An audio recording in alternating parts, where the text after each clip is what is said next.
Welcome back to Miami Sports, your source for the latest updates in the world of sports. Sometimes in the NBA, experiments don't quite pan out the way they were intended, and the Minnesota Timberwolves experiment pairing Karl-Anthony Towns with Rudy Gobert is a prime example of that. But could this experiment come to an end with a blockbuster trade to the Miami Heat? Let's dive right in. Last season, the Timberwolves attempted a bold experiment, pairing Karl-Anthony Towns with Rudy Gobert in hopes of bolstering their defense. However, as we all witnessed, this experiment hasn't yielded the desired results. Both Towns and Gobert struggled to defend the perimeter in a league increasingly dominated by outside shooting.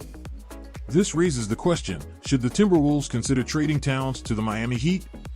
The proposed trade on the table is intriguing. The Timberwolves would receive Tyler Herro, Caleb Martin, a 2027 first-round pick from Miami, while the Heat would acquire Karl-Anthony Towns.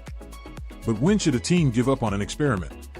Is it too early to abandon the Towns-Gobert pairing, or is it time to explore other options? The key question here is the likelihood of success. The Wolves roster is currently filled with big wings in 2023, leaving Towns vulnerable on defense due to his slow feet. So, is it in the Timberwolves' best interest to trade Towns, especially with Bam Adebayo in mind? To answer that question, we must compare Adebayo and Gobert. While Gobert is a premier rim protector, Adebayo's versatility on the defensive end makes him a better fit alongside Towns. Offensively, Towns' floor spacing and shot creation perfectly complement Adebayo's unique court vision. So, would this pairing be a game-changer for the Heat? Additionally, parting ways with Tyler Herro shouldn't pose a significant issue for Miami, considering their recent NBA Finals run without him. So, should the Timberwolves seriously consider this trade, given the potential benefits for both sides? Now, let's look at things from the Timberwolves' perspective.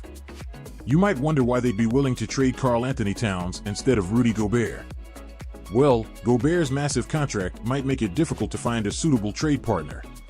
Towns, on the other hand, could fetch a substantial return. If this trade goes through, the Timberwolves would be left with a young, talented roster led by Anthony Edwards and Harrow. Gobert and Jaden McDaniels could form the foundation of an elite defense, with Caleb Martin as a valuable rotation player. And let's not forget about the importance of replenishing their draft capital. So as we wrap up this intriguing trade proposal discussion, it's clear that the NBA is full of experiments, some of which succeed, and others that fall short. The question is, should the Timberwolves and the Miami Heat make this bold move? Only time will tell if this trade becomes a reality and if it helps these teams achieve their respective goals. Stay tuned for more updates on Miami sports.